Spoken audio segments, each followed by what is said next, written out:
Buenos días, soy María José Labrador, directora de la Escuela de Periodismo de la Universidad Mayor.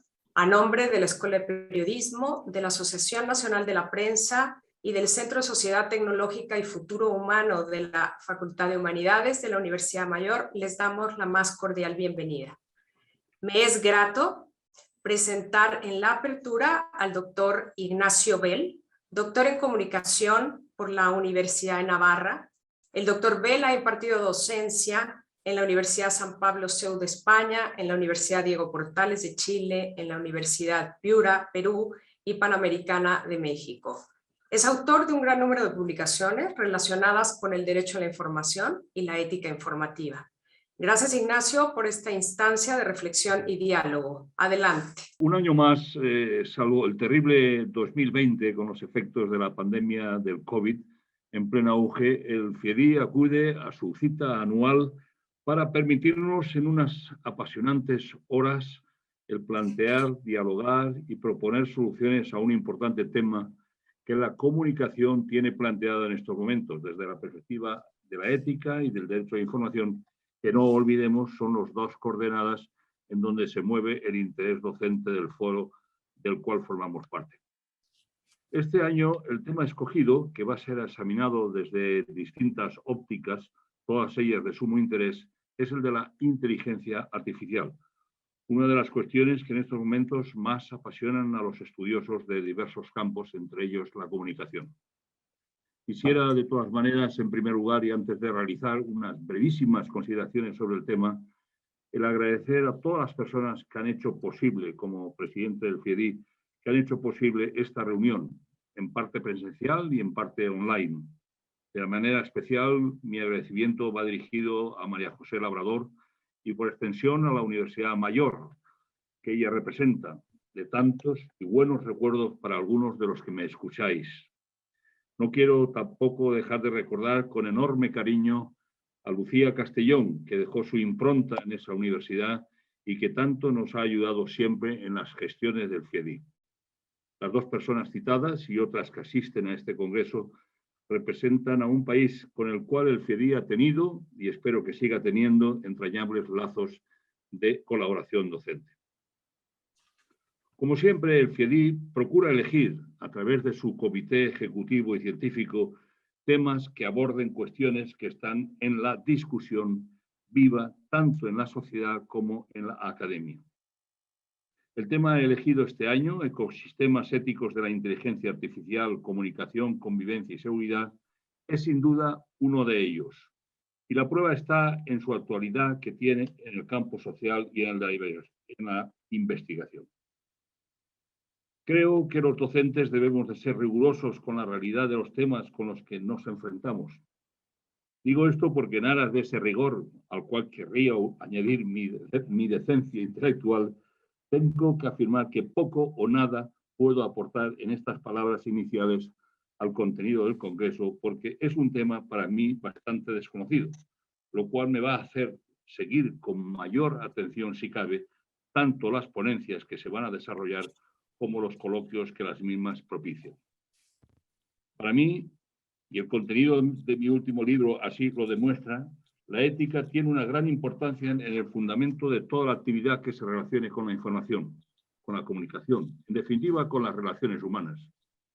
Por ello intuyo, vislumbro, por lo que he leído y un poco investigado, que los problemas éticos que plantea la inteligencia artificial y que son los que a mí me interesan, tienen una gran trascendencia que justifica completamente la elección de esta cuestión para ser el objeto de discusión en esta reunión, que como siempre tiene el objetivo de proponer soluciones éticas y jurídicas a los temas que centran la vida académica. Desde que en 1956 McCarthy acuñó la expresión inteligencia artificial, definiéndola desde el enfoque científico como el ingenio de hacer máquinas inteligentes, esta especialidad ha ido adquiriendo, sobre todo en los últimos tiempos, una gran importancia en paralelo al desarrollo informático, hasta el punto que en muchas ocasiones va camino de poder sustituir al saber humano, de tal manera que el término inteligencia artificial, aplicado a una máquina con capacidad de imitar las funciones cognitivas de los seres humanos, puede llegar a percibir, razonar, aprender y resolver problemas que hasta el momento solo éramos capaces de relacionar con la mente humana. Si centrándonos solo en la mente humana, o sea, en el ser humano y su capacidad de actuación, las cuestiones éticas y jurídicas son de enorme importancia, estando muchas de ellas sin acabar de solucionar o enfocar con claridad absoluta, mucho más tenemos que afirmar en esta nueva era de la inteligencia artificial, en donde a los problemas puramente éticos humanos se añade la vertiente del uso de la técnica de los computadores en relación con la actividad humana y sus repercusiones éticas que ello comporta. No sé si exagero al decir que estamos por ello en los inicios de los estudios de las soluciones éticas y jurídicas que afectan a este tema. Un problema grave en el tema que nos va a ocupar estas horas es que la realidad en este sector técnico va a una velocidad muy superior que las aportaciones jurídicas y éticas, necesitadas de un mayor tiempo de reflexión para la toma de soluciones prácticas. Ello hace que las aportaciones ético-jurídicas deban ir en paralelo a las innovaciones técnicas, aportando su grano de arena a la solución de los problemas que la inteligencia artificial vaya planteando en su desarrollo. En todo caso, siempre será bienvenida la discusión académica, como propia del CIEDI, para la recta interpretación de sus muchas posibilidades de actuación. Para llevar a cabo este análisis necesario, el Congreso ha reunido a un conjunto de expertos que a lo largo de estas 2 sesiones y en la clausura intentarán, y estoy seguro que conseguirán, aportar mucha luz a los problemas éticos y jurídicos que el tema del Congreso nos plantea. Termino. Muchas gracias por vuestra presencia, sea física o a través del ordenador, esperando que la desaparición de la pandemia que nos ha asolado pueda permitirnos reunirnos a todos físicamente y volver a estrechar lazos y contactos no virtuales sino humanos. Mi agradecimiento se hace más intensivo hacia las diversas personas que con sus ponencias nos van a ilustrar en el tema del Congreso. Muchas gracias a ellos por su esfuerzo y por su participación. Quisiera también corresponder y agradecer a las cariñosas palabras que el profesor Soria, que en tantas ocasiones nos ha acompañado e ilustrado con su saber, me ha hecho llegar deseándonos un fructífero congreso. Saber que hemos iniciado las gestiones para intentar que nuestro próximo encuentro sea en tierras peruanas, a través de la Facultad de Comunicación de la Universidad de San Ignacio de Loyola, universidad cuyo rector precisamente es un especialista en el campo del derecho a la información.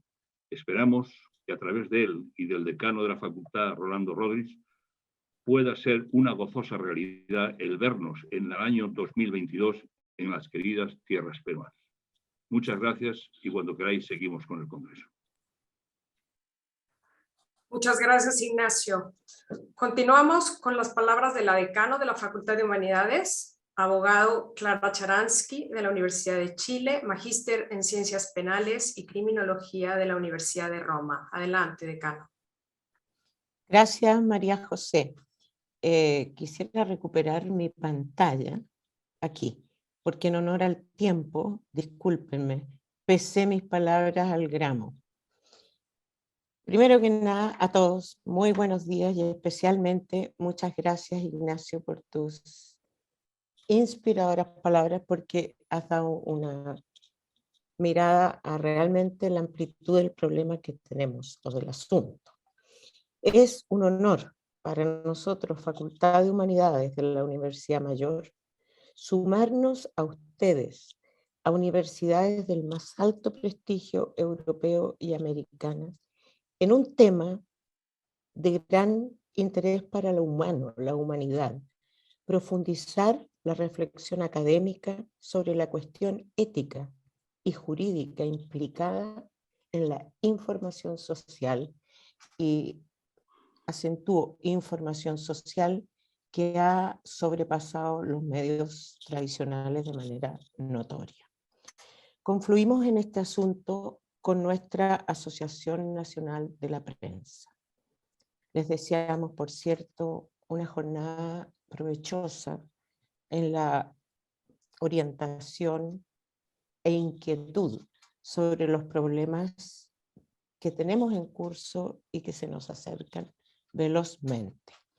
Estamos representados en este evento por la directora de nuestra Escuela de Periodismo y por el director de nuestro centro de investigación, precisamente en Sociedad Tecnológica y Futuro Humano. Nuestra facultad hace ya varios años, más de 5, viene llamando a la reflexión sobre el impacto de la sociedad tecnológica que vivimos y, como decía Ignacio, su veloz avance, en algunos ámbitos casi exponencial. En ciencias y tecnologías, no dejemos fuera nuestro cerebro y la neurociencia, también rodeada de nuevas circunstancias. Por eso nació el Centro Sociedad Tecnológica y Futuro Humano. Ha cambiado asuntos que eran cardinales en la existencia humana. Cambió la consideración del tiempo y de la distancia, porque hoy se imponen la inmediatez y sin fronteras.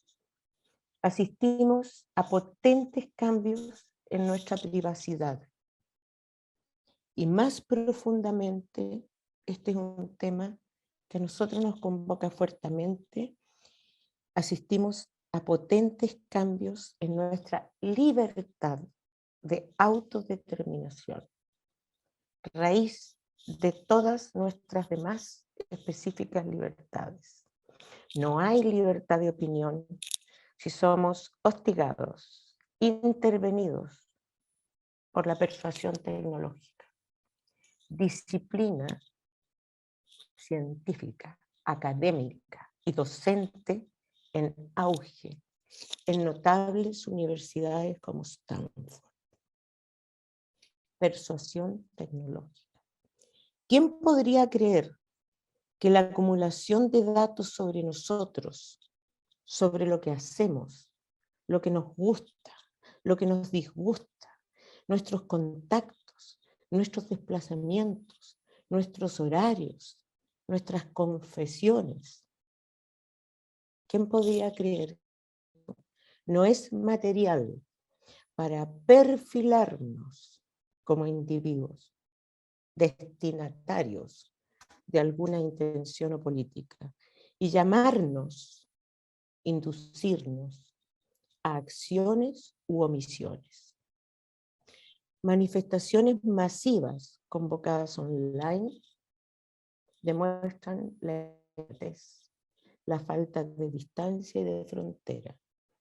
Cuestionamientos a la vacunación también se desplazan por todo el planeta, consiguiendo una abstención que, si bien no es mayoritaria, condiciona la efectividad de quienes estamos acordes con las políticas públicas de combate a la epidemia.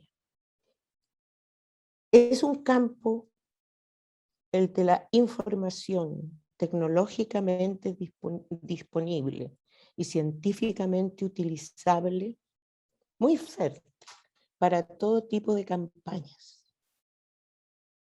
de opinión, de consumo, políticas, económicas. Operan en nuestro alrededor algoritmos a medida de distintos propósitos. Lo más grave, muchas veces anónimos o invisibles o intencionadamente ocultos. Somos destinatarios, somos objeto de estas acciones.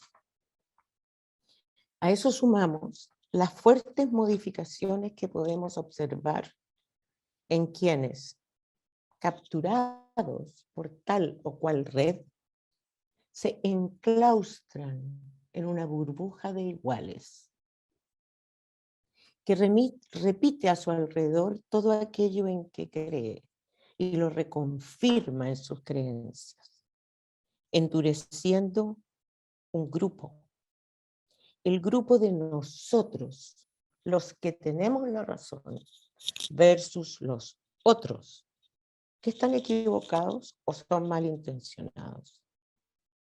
Se acentúan así en todas partes abismos separadores de extremos. Se debilita el diálogo. Y desde mi punto de vista, a propósito del proceso constituyente que vive nuestro país, está en peligro, se amenaza y se lesiona la libertad de conciencia, la determinación libre y autónoma de nuestra voluntad. Y por cierto, con ello se lesiona la democracia. Presenciamos el enfrentamiento virtual de grupos crecientemente radicalizados en sus concepciones y que, organizados por su red, aquí va el siguiente problema muy interesante para la información y la academia, deben expresarse en menos de 200 caracteres o en 30 segundos. Son pues condicionados, empujados a expresarse muy limitadamente y por lo tanto al deber de limitarse a sus propias aseveraciones sin mayor explicación ni fundamento. Se imponen así los eslogans, el llamado fácil, el populismo. Nos inquieta ver la disminución de la apreciación política y social sobre el rol de la responsabilidad editorial. Socialmente todos lo sentimos pesando menos. No está debidamente valorado el medio en cuanto tiene protocolos de ética, responsabilidades, domicilio conocido, cuestiones esenciales para interactuar con las masas. Los medios responsables, con firma conocida, ven cómo son peligrosamente desplazados por redes anónimas. Nos inquieta trascendentalmente la carencia de protección al derecho humano de la libertad de pensamiento y de decisión. Y yo creo que todos sabemos que son varios ya los neurocientíficos que llaman a las Naciones Unidas a incluir los neuroderechos entre los derechos fundamentales de la especie humana. Pienso, por ejemplo, por aterrizarlo en algo, en la necesaria limitación del uso de algoritmos computacionales en base a nuestros perfiles de usuarios, entregados a través de la Big Data, al ir a la clínica, al usar Waze, para fines comerciales, políticos, ideológicos o religiosos. Si hay fines de bien público, de conveniencia social, no lesivos, deben contar con los respectivos protocolos y autorizaciones. Saludo pues cordialmente a este importantísimo foro. Les deseo el mayor de los éxitos y progreso en esta tarea llamada a reflexionar ética y jurídicamente sobre la realidad creciente, distinta que nos rodea, en la que juega un rol como agente principal la inteligencia artificial, que no debe ser nuestra enemiga, sino que estar al servicio de nuestra inteligencia y humanidad. Mucho éxito. Muchas gracias, decano. Antes de dar la palabra al doctor Velázquez, presento a la moderadora del panel 1 y junto con ello la estructura de análisis de la mañana. Realizaremos 2 paneles, el número 1 y el número 2, con un intermedio o un descanso de entre 20 y 30 minutos según el ajuste del tiempo. Durante la mañana se podrá entrar sin problema en el segundo panel con la misma dirección Zoom con la que han accedido ahora. Todas las preguntas, de favor enviarlas a la Cecilia Valladares, quien las hará llegar en su oportunidad a los moderadores de la mesa. Presento entonces a la doctora Loreto Corredoira, doctora en Ciencias de la Información, periodista, licenciada en Derecho por la UNED, profesora titular de Derecho a la Información de la Facultad de Ciencias de la Información, área de Derecho Constitucional de la Universidad Complutense de Madrid, Jean Monnet Chair de la misma universidad. Adelante, Loreto, te pido que presentes la mesa o el panel número 1. Pues muchas gracias y buenos días en el Cono Sur o el Hemisferio Sur y buenas tardes también aquí en Europa y en Norteamérica. Y bueno, pues también expreso mi satisfacción, no solo por estar aquí, que efectivamente se haya hecho posible gracias a la decano y también a la directora de esta escuela y a todos los colegas, a Ignacio Bell. Y pienso que no puede ser más oportuno el tema, no es que lo hayamos diseñado así, pero en una semana en la que una llamada informante o whistleblower de Facebook ha revelado datos que ya se conocían, en cierto modo ya se intuían después del escándalo de Cambridge Analytica ante el Senado de los Estados Unidos para decir que efectivamente hay modos de proceder de la industria y salvando lógicamente la inocencia o la defensa que puede hacer este conglomerado informático en el mundo, que produce daños, por supuesto, en el tiempo, como decía la decano, en el tiempo, en el cerebro de muchos de los usuarios y probablemente de muchos también de nosotros, ¿no? Pienso que bueno, la mesa que yo tengo la suerte de moderar, que vamos a comenzar ahora, va a estar muy bien complementada también con colega del proyecto de investigación de desinformación, cuyo libro justo he estado terminando de leer, del profesor y abogado del Estado, Moisés Barrios, sobre los derechos digitales. Y pienso que Moisés, que está por ahí conectado, pues nos dará algunas soluciones a ese determinismo, a ese preocupante marginación o brechas que están produciendo las redes, siendo como son, y todos los que me conocen lo saben, una excelente oportunidad y una gran ventana para las libertades y para el ejercicio del derecho a la información. Bien, pues en primer lugar le daré la palabra a una doctora que nos visita. Iba a decir que no nos visita porque en realidad nos va a hablar en diferido, ¿no? Ya que somos gente de comunicación, que es una primera invitada que luego complementará o que expondrá en relación con el doctor Velázquez, ¿no? La doctora Marta Bertolaso es quizá de este foro pues, la más adecuada para hablar efectivamente de una parte de los desafíos éticos de la inteligencia artificial, que son los que tienen que ver con la ética del cuidado, ¿no? The Ethics of Care es la propuesta de ponencia que nos ha hecho. Ella es doctora en bioética, es profesora asociada de Filosofía de la Ciencia en la Facultad de Ingeniería y en el Instituto de Filosofía de la Práctica Científica y Tecnológica en el campus universitario Universidad Biomédico de Roma, en Italia.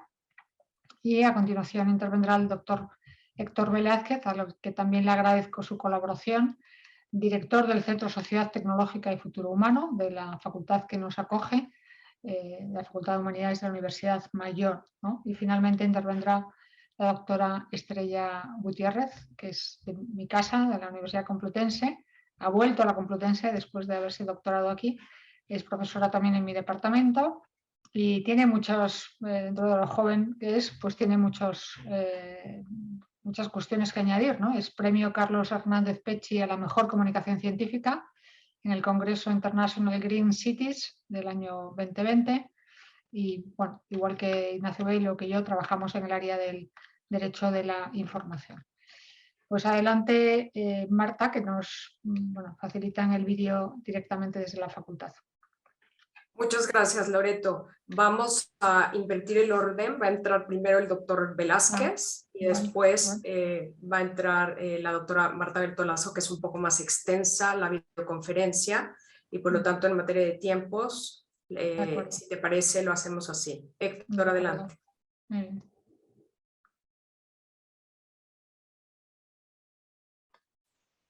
¿Qué tal? Muy buenos días. Muchas gracias por la presentación a la profesora Corredoira.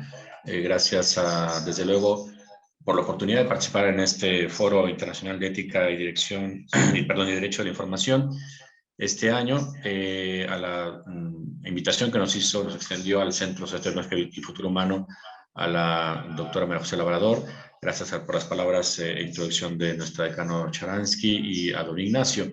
Bien, lo que vamos a hacer en estos minutos, si me permiten, compartir la pantalla, es introducir una serie de reflexiones que tienen que ver sobre todo con el tema que nos mueve como contexto global de este encuentro, de esta primera mesa, que tiene que ver con el aprendizaje ético de los sistemas de inteligencia artificial. ¿Por qué una reflexión de este tipo? Bueno, en primer lugar, tendríamos que decir que una pregunta como esta, de si es posible que los sistemas de inteligencia artificial aprendan ética, lo hemos querido enmarcar dentro de lo que se conoce hoy en día o lo que se ofrece hoy en día como un ecosistema ético. La figura de ecosistema es muy afortunada porque de alguna manera representa un gran conglomerado, un gran conjunto global de interacciones, de intervenciones, donde en una especie de todo común nos permite dar cuenta que la presencia de los seres en la realidad, tanto los seres vivos como los seres inertes, son seres interactuantes, son seres que van dejando rastro de sí mismo en la interacción con otros. La noción de ecosistema por eso parece afortunada, porque un ecosistema ético nos revela, nos hace ver que esas interacciones que son de orden ético, pues tienen un raigambre, dejan un pozo, dejan un rastro importante en la configuración de todas las dimensiones, de todos los agentes, de todos los que intervienen en esa serie de interacciones. Bien, pero hablando de un ecosistema ético, dentro de lo cual vamos a enmarcar esta respuesta que nos lleva a estos minutos de esta reflexión. Dentro de este ecosistema ético, tendríamos que decir que para hablar de realmente este ecosistema, necesitamos una serie de destrezas para interactuar en él. No cualquier agente puede intervenir en un ecosistema ético de manera fehaciente o de manera eficaz. Se requieren hoy en día muchas destrezas de orden técnico, de orden humano, de orden procedimental. Entre ellas yo quisiera destacar 4 que me parece importante tomar en cuenta cuando se habla de estos temas. En primer lugar, se requiere de una epistemología relacional. ¿Qué quiere decir esto? Una capacidad de leer la realidad, una capacidad de entender la realidad que nos rodea, que no sea reduccionista, que no se quede solamente con uno de los aspectos como preponderante, sino que sea capaz de darle juego, de darle pie a las diferentes realidades con las cuales se está interactuando en ese ecosistema. Una mentalidad no reduccionista es la que no se queda en el análisis, en la descomposición de los elementos que intervienen en el ecosistema, pero también se requiere, por lo tanto, de una mentalidad, de una racionalidad interdisciplinar. Esto es no solamente sumatoria de diferentes modos de ver la realidad, sino con la capacidad de encontrar preguntas comunes a soluciones, perdón, preguntas comunes y soluciones complejas a problemas que son o que van más allá de un solo análisis disciplinar. También es importante suponer un pensamiento crítico, que no va más allá. A veces se piensa que el pensamiento crítico es la capacidad de construir, la capacidad de desarticular. El pensamiento crítico en buena medida tiene que ver con la capacidad de dar cuenta de lo que se está sosteniendo, de lo que se está asumiendo, de los fundamentos de lo que uno cree, de lo que uno dice, de lo que uno quiere comunicar. Y finalmente creo que es importante también tomar en cuenta que para que este ecosistema ético sea eficaz, se requiere de una gran capacidad de problematización. Es decir, no solamente el pensamiento crítico, que de alguna manera me exige a mí saber dar cuenta de lo que creo, sino también de saber proyectar las interacciones que se dan en ese ecosistema, saber proyectar hacia qué otros ámbitos pueden uno prever que se va a extender. En fin, entonces son como habilidades, destrezas que supone un ecosistema ético, en este caso los hay de otro tipo de interacciones humanas, pero aquí en este encuentro nos hemos enfocado por el tema que se ha anunciado de este foro, nos hemos enfocado a la convivencia, a la seguridad, a la comunicación, pero si quisiéramos hacer un análisis global de cuáles son los ámbitos de interacción del ecosistema ético actual, tendremos que decir que al menos hay 3 importantes. La inteligencia artificial hoy en día tiene que ver con la relación del ser humano con la naturaleza. La inteligencia artificial tiene que ver también hoy en día con la interacción del ser humano con los demás seres humanos y tiene que ver también con la relación del ser humano con las estructuras sociales, político-jurídicas que hemos creado para poder convivir de manera más eficaz. Y cada uno de estos sectores, cada uno de estos ámbitos, cada uno de estos segmentos de la realidad que entran conformando el ecosistema ético, tiene sus desafíos. Cuando hablamos de la naturaleza, de la interacción del ser humano con la naturaleza, la inteligencia artificial hoy en día ha reconfigurado esa intervención, esa relación del ser humano con la naturaleza. Ya no solamente basta hacer proyecciones o deducciones en el estudio de la naturaleza en función del estudio de cómo se encuentran hoy en día los sistemas naturales, sino que hoy en día lo más importante, lo que nos ha permitido la inteligencia artificial, es dar cuenta de la proyección, de la modelización, de esta capacidad de hacer proyecciones simuladas sobre escenarios futuros con las variables que antes no éramos capaces de procesar. Nada menos, el día de ayer se dio el Premio Nobel de Física. Ustedes lo saben bien, de estas 3 personas que recibieron el premio Nobel, uno de ellos se dedica a la modelización del comportamiento de la materia, tanto a nivel micro como a nivel macro. Por primera vez se encuentra una serie de patrones de comportamiento comunes a esas dimensiones, pero los otros pensadores que les dieron el premio Nobel ayer se dedican a la modelización del comportamiento climático, es decir, la modelización y la proyección simulada es un recurso que la inteligencia artificial nos ha llevado a reconfigurar la relación del ser humano en la investigación de la naturaleza. En otro segmento, el que decíamos de la interacción del ser humano con los demás, nada que decir de la gestión, ya se mencionaba hace un momento, de los macrodatos, de las redes sociales, de la que se conoce como la revolución 4.0, que es pasar de la digitalización de los procesos a la automatización de los servicios. Esto es un gran desafío que no podía ocurrir antes, porque no había la gestión de los macrodatos que tenemos hoy. Y que hoy tiene un desafío muy particular, quizá la figura más visible en este momento a nivel mundial es la de Carissa Bellis, que ha irrumpido con fuerza en el mundo editorial con este bestseller de Privacidad es Poder, y donde ella hace todo este análisis tan potente hoy en día de la redimensión de la privacidad, del riesgo a la democracia, del riesgo a la construcción de la comunidad y la comunicación humana, porque, en efecto, como se decía en la introducción, los datos ya no nos pertenecen y la privacidad se ha catapultado, ¿no? Ya no somos dueños de la identidad que poseemos por estas interacciones de macrodatos. Pero también en el caso de nuestra relación con las estructuras sociales que hemos creado, también la inteligencia artificial nos ha reconfigurado. Hoy en día la automatización de los procesos de análisis y diagnóstico médico, jurídico y de otro tipo nos hacen repensar en el papel de la instrumentación. Bien, pues en el ecosistema ético, entonces la inteligencia artificial nos ha dado nuevos elementos para relacionarnos con la naturaleza y estudiarla, con los seres humanos que nos acompañan en este mundo y convivir con ellos, con las instituciones que hemos creado. Pero aquí podríamos entonces hacernos una pregunta transversal.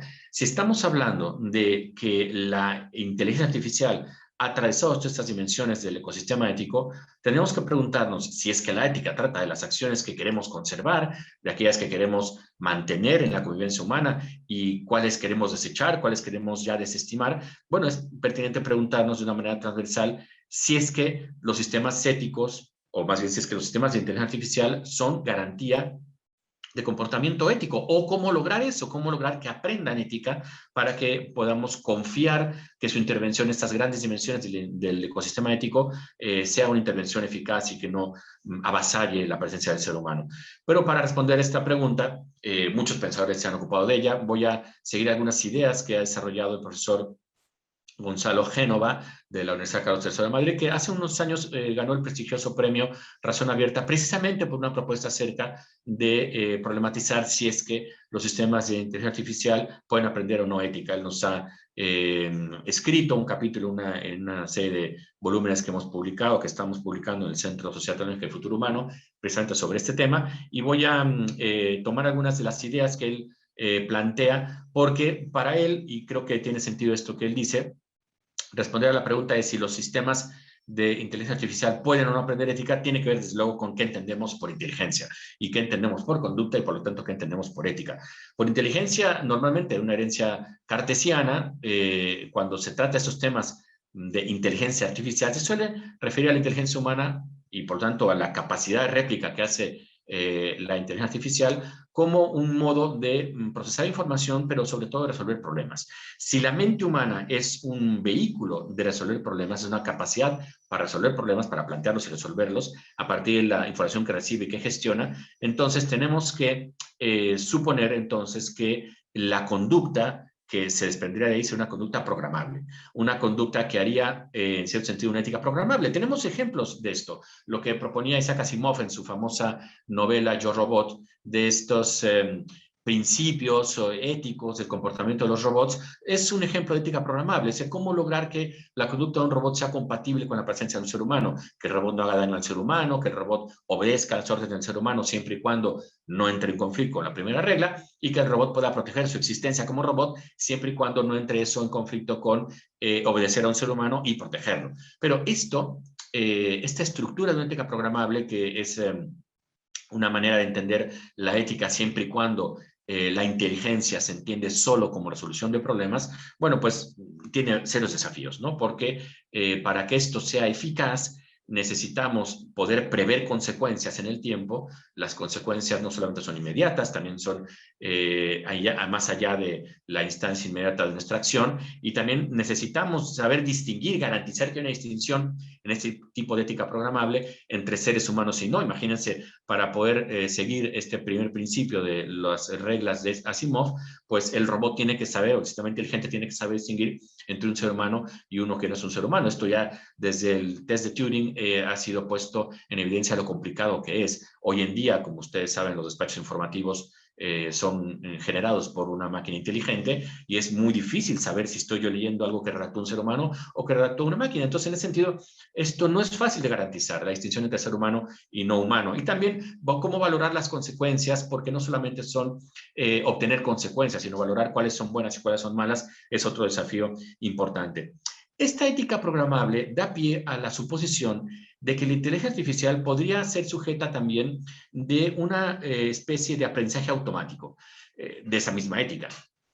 Pongamos un caso de ejemplo de aprendizaje automático. Cuando jugamos este juego que se conoce en España, en otros sitios como Tres en Raya o Gato en otros sitios de Latinoamérica, este juego tiene una capacidad de hacernos ver cuál es el objetivo, ¿no? Y entonces uno puede de alguna manera aprender automáticamente cuáles son los pasos eficaces y cuáles no, porque el fin está muy bien marcado. Hay que hacer una estructura común, cualquiera de las tres direcciones o las tres direcciones que es posible hacerlo en este juego. Entonces eso de alguna manera permite un aprendizaje de esa manera que es automática. Cuando eso se intenta replicar a la inteligencia artificial, tenemos el caso, por ejemplo, de cómo resolver el dilema del tranvía, que tiene muchas maneras de plantearse, de si voy en un tranvía y tengo capacidad de frenar ese tranvía para no herir a una sola persona, pero si yo freno y desvío ese tranvía, puedo herir a 5, entonces ¿qué prefiero?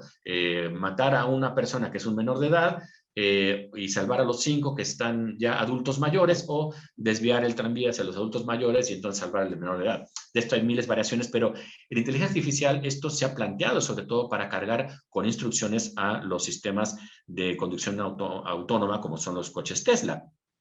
Aquí hay un problema para saber cómo resolver este aprendizaje automático, porque de alguna manera esta ética aprendida se supone que es capaz de dar pie a una máquina moral, es decir, a una máquina que aprenda a tomar decisiones en función de la información que de la que él se está dotando. ¿De dónde traigo yo esa información? ¿Cómo vacío esa información? ¿De dónde obtengo la información que voy a basar en ese programa? Es un problema porque aquí se ha apostado por una especie de consenso general. Hacemos un estudio de cuáles son las soluciones que la gran mayoría reconocería como una solución plausible ética, y con eso cargamos el sistema de conducción autónoma. Y en ese sentido, las decisiones que toma el sistema de máquina moral, que se llama, o moral machine, pues de alguna manera reconocería lo que la mayoría estaría estableciendo. Claro, esto nos lleva al gran dilema, y con esto estaremos llegando, digamos, al meollo de esta reflexión de estos breves minutos. Nos lleva a la problematización de que la ética, en un sentido de ética aprendida, de una máquina moral, de una ética que se basa en un aprendizaje automático, es decir, esta ética que está detrás de lo que se supone que puede aprender un sistema de inteligencia artificial, más bien habla de lo correcto o de lo globalmente entendido como correcto. Pero no parece que la ética sea el escenario del estudio de lo correcto. No son reglas de urbanidad, no son reglas de corrección cívica. Más bien tiene que ver con cómo nos construimos personal y comunitariamente en mejores personas. Y eso nos permite quizá hablar de un diferente término, una vida lograda, una vida que vale la pena vivir por ser una vida buena. Y allí es donde quizá ya nos metemos en un distingo con lo que puede lograr la inteligencia artificial. Para terminar, entonces, solamente diría que esta vida lograda, en el caso del ser humano, claramente tiene que ver con cómo gestionar nuestra vulnerabilidad corpórea, nuestra capacidad de vivir biográficamente, de enfermar, de morir, de estar circunscritos con el espacio y el tiempo, cómo gestionar eso con otra capacidad muy humana, que es la racionalidad autónoma, que nos hace ser menos dependientes cada vez, mientras más racionalidad desarrollamos, menos dependientes de la instintividad que nos rodea, y tener la capacidad de cómo gestionar la sociabilidad interdependiente, de tal manera que esta vulnerabilidad corpórea es social, esta sociabilidad es racional, esta racionalidad es vulnerable. Es decir, un entramado que lo distinguimos didácticamente, pero que en la realidad es difícil de diferenciar. En ese sentido, es difícil pretender, para finalizar, que los sistemas de inteligencia artificial, si entendemos así la ética no como lo correcto, sino como el ejercicio que nos lleva a la vida buena o la buena vida entendida como una vida lograda, es difícil hablar de que puedan aprender ética los sistemas. Más bien habría que decir que este sería el objetivo de quienes programan esa inteligencia. Es decir, la inteligencia artificial es difícil que se pretenda o que ellos se pregunten si pueden ser mejores personas. Más bien eso tendrá que preguntárselo quien programa a estos sistemas, porque en ese sentido tendríamos una exigencia de una consideración ética más global. Eso nos lleva a la gran pregunta, bueno, ¿y qué ética de las 1000 opciones que hay tendría que gestionar esta vulnerabilidad, racionalidad y sociabilidad? Hoy en día hay una propuesta, que es lo que a continuación expresará la profesora Bertolaso, hay una propuesta de la ética del cuidado, la ética que nos haría, nos pondría en el escenario de no tener nada del humano como indiferente, en un momento muy particular de la sociedad tecnológica que estamos viviendo, donde parece que nos estamos volcando hacia la protección de la presencia del otro, el otro como una amenaza. Más bien tendría que trabajarse una ética que fuera una ética más vinculante. Bien, estas son las palabras que yo quería comunicarles estos minutos, y me parece que la reflexión de la profesora Bertolaso, que viene a continuación sobre la ética del cuidado, será en este sentido mucho más atinente. Muchas gracias. De acuerdo, pues muy amable por las ideas, que también retomará, imagino, Marisa Zapata cuando ha hablado de la automatización de los despachos o de las noticias de prensa. Y me gusta ver ya la cara de Estrella Gutiérrez porque no la había visto. Y vamos a dar entrada a la ponencia en vídeo grabada de la doctora Bertolaso, que será de 30 minutos y que a continuación intervendrá la profesora Gutiérrez. Muchas gracias.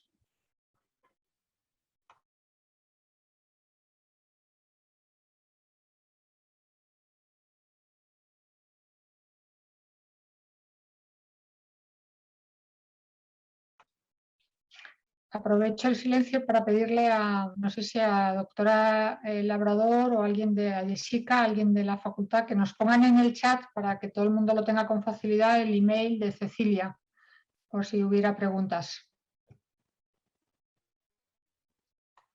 Muy buenos días a todos. Las preguntas las pueden compartir a través del chat y yo se las ordeno a usted, señora Loreto, y se las envío. De acuerdo, por favor. Perfecto. Pues gracias, muy bien.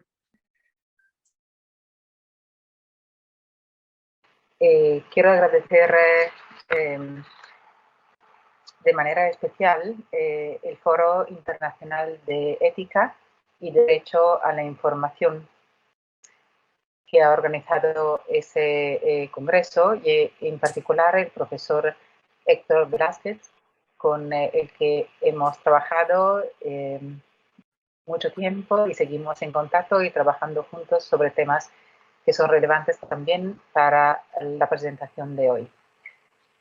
Entonces, el título es Ética del cuidado e inteligencia artificial.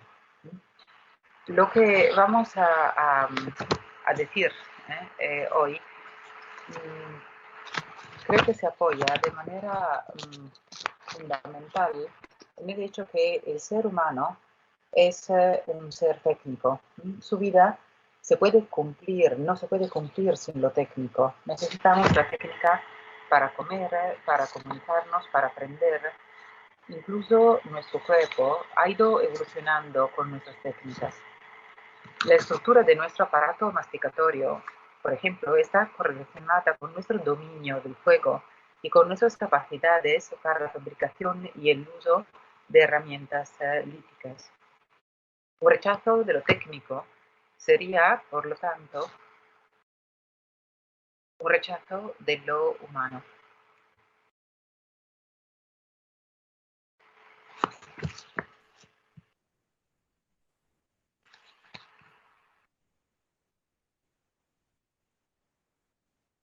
No es adecuada, por lo tanto, una actitud radicalmente antitécnica, pero sí es correcto preguntarse si la evolución de lo técnico favorece siempre la vida humana, si facilita la plena realización de las personas o si puede resultar en algunos casos una amenaza para la misma.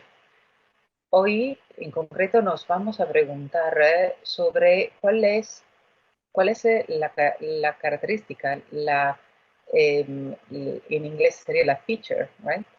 Que podemos considerar más radical, más fundamental en el ser humano y que permite de alguna manera seguir pensando el ser humano de una manera distinta de la máquina y en concreto de la máquina de inteligencia artificial.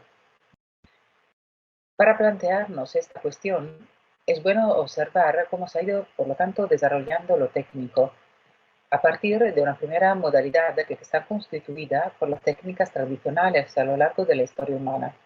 La técnica, al unirse a la ciencia a comienzos de la modernidad, dio lugar a la tecnología. La obra de Francis Bacon es quizá el lugar clásico para entender los fundamentos de esta confluencia entre técnica y ciencia. Tenemos ya aquí una segunda modalidad, por lo tanto, de lo técnico que difiere en muchos aspectos de las técnicas tradicionales, que nos confiere más poder, mejores oportunidades y que nos expone al mismo tiempo a mayores riesgos. A finales de la modernidad, la simbiosis entre ciencia y técnica se había hecho ya tan estrecha que empezamos a hablar de tecnociencia. Esa imagen en el slide refleja, me parece bien, esa idea. Estamos ante la tercera modalidad de lo técnico, la tecnociencia, es decir, incrementa más aún los poderes y los riesgos y por lo tanto nos carga con una mayor responsabilidad moral. Esta responsabilidad se hace aún más grave cuando comenzamos a modificar los seres vivos mediante las nuevas biotecnologías. Esas pueden ser consideradas como una cuarta modalidad de lo técnico que afecta de un modo muy profundo a los procesos naturales. Hay aquí los productos de la técnica, hasta aquí, los productos de la técnica caían siempre fuera del reino de la vida, mientras que las biotecnologías lo que hacen es introducir artificialmente en algunos seres vivos características mecánicas. Y esto todavía más cuando eso se hace a través de la inteligencia artificial, como vamos a ver en unos minutos.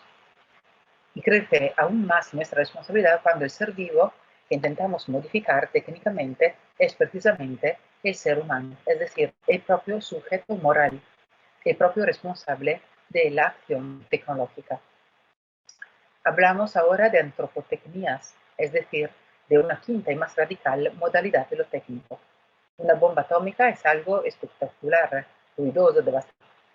Podría decirse que mucho más potente que una modesta modificación genética. Pero si esa modificación genética se aplica al ser humano, entonces estamos modificando al creador y potencial usuario de la propia bomba.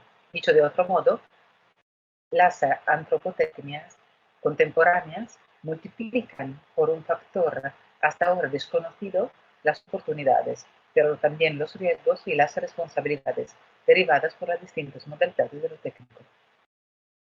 Me repito, pero esto todavía más cuando todo esto es mediado por tecnologías de inteligencia artificial.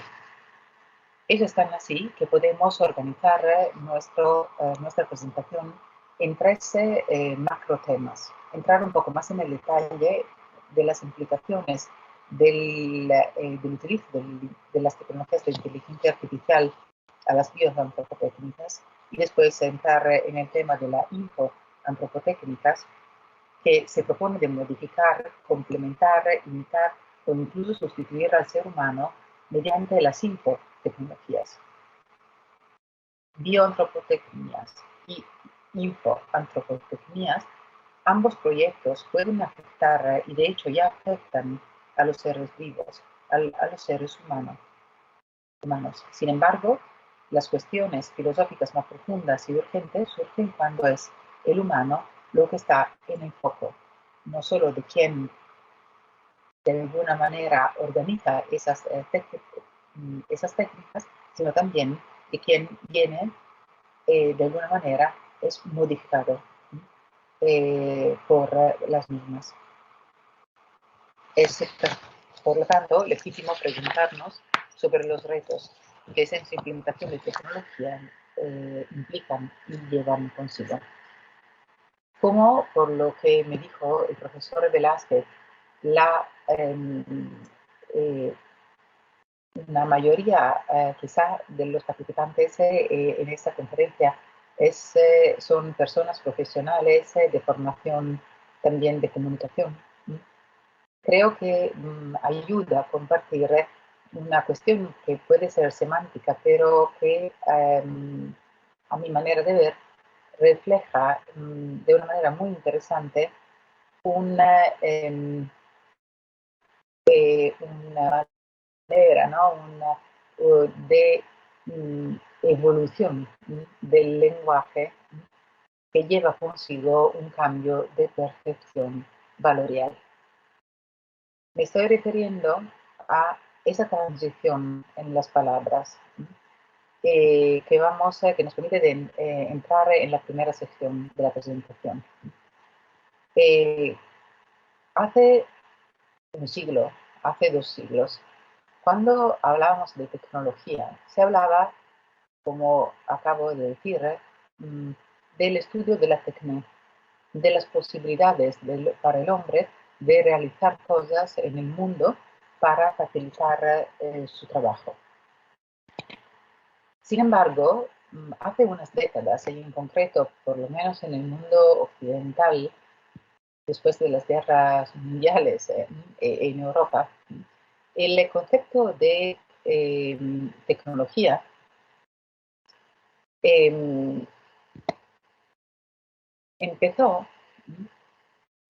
dejó de ser como un adjetivo. Antes hablábamos de aparatos técnicos, aparatos tecnológicos, en las primeras revoluciones industriales, por ejemplo.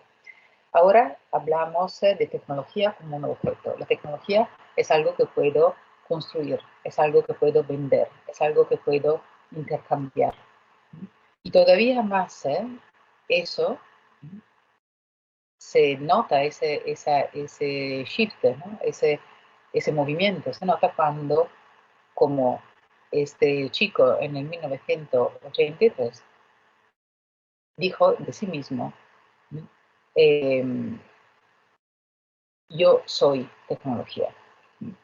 Nos lleva a reflexionar sobre cómo también el uso de las palabras muchas veces llevan consigo un cambio de la percepción valorial.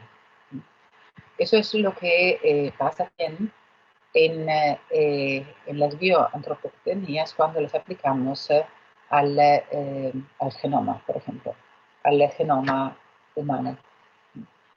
El hecho de poder modificar el genoma, el hecho como se ha hecho a través del proyecto Genoma Humano, el hecho de poder investigar el cerebro, como se hizo y se está haciendo en otros proyectos como BRAIN, desde su punto de vista, desde su composición molecular, y asumir que con esas tecnologías podemos, a través de la adquisición de datos, la elaboración de datos, a través de inteligencia artificial, podemos, por ejemplo, cuidar mejor las personas, y que eso es todo el reto que nos queda en términos de cuidados, puede llevar consigo errores muy importantes para la ciencia misma, no solo para la ética.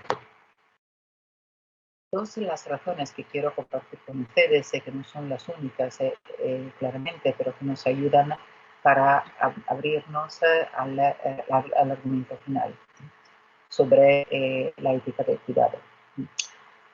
¿Cuáles son esos 2 puntos? El primero es que la ciencia nos dice que no se explica todo funcionamiento del ser vivo y menos todavía del ser humano a través de sus partes moleculares.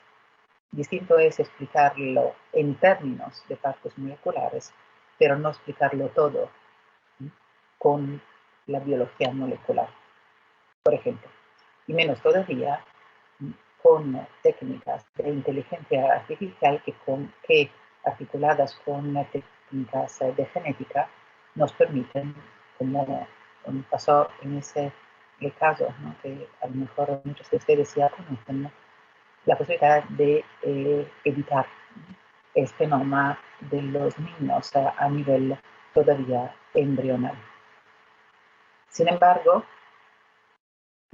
hay agendas, como la agenda transhumanista, muy conocida, yo creo, por todos los participantes, que empujan la ciencia y la tecnología hacia un desarrollo que nos permita no solo mejorar, sino superar la persona.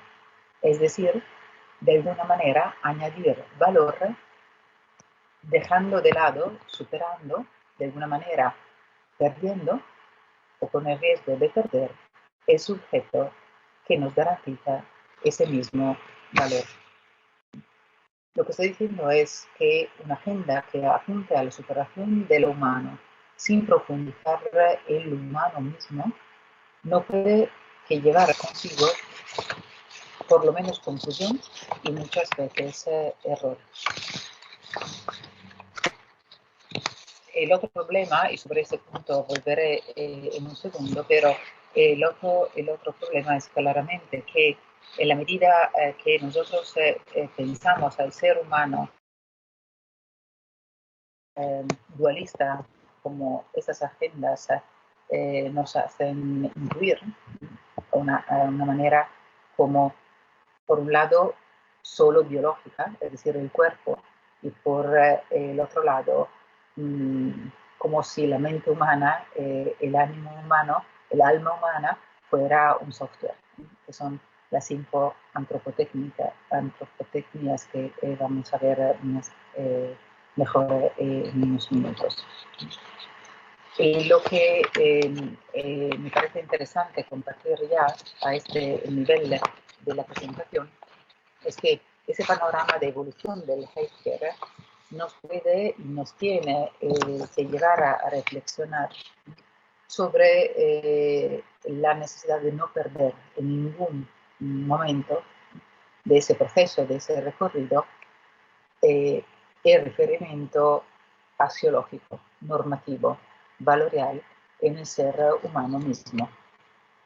Si agendas como las transhumanistas han sido, por un lado, criticadas desde muchos frentes, es cierto que personas como Savulescu, Nick Bostrom, el núcleo de Oxford, para mencionar algunos, pero también filósofos como Giorgio Agamben, de inspiración más bien existencialista y nihilista, siguen tratando esos temas con mucho impacto. Muchas veces creo apoyados también por una narración que es vinculada por los media y por las películas, las series televisivas, por ejemplo, de Netflix. Una práctica tecnológica que pretende ir más allá de la naturaleza humana destruye de paso los criterios de valoración. En consecuencia, difícilmente se puede llamar mejora. Se trataría en principio de un cambio sin un componente axiológico, como decía antes, y en el fondo de un cambio peor, pues la pérdida del componente axiológico supone ya una pérdida de valor, según la tesis que ya Hans Jonas en el 1995 publicó en uno de los libros más conocidos suyos. La mera posibilidad de valor es ya un valor. Podríamos decir, por lo tanto, que el tránsito hacia la imposibilidad de valor ya es un disvalor. Cualquier agenda, por lo tanto, que, por lo menos desde un punto de vista epistemológico o ecológico, como nos gustaría decir hoy en día, que pierda esa referencia en lo humano y deje de lado una reflexión sobre el humano precisamente a partir del desarrollo de las técnicas, tendría que ponernos, que plantearnos preguntas, ¿no? Tendría que requiere una reflexión más amplia, más rigurosa, más profunda. Vamos ahora a decir algo sobre unas pocas cosas sobre la infoantropotecnia, diciendo que los dos mundos, ese del bio y del linfo, están muy estrechamente interconectados, relacionados, de manera particular en el mundo del healthcare, del cuidado, y también en el mundo, por ejemplo, legal, además que en el mundo de la información, de la comunicación social.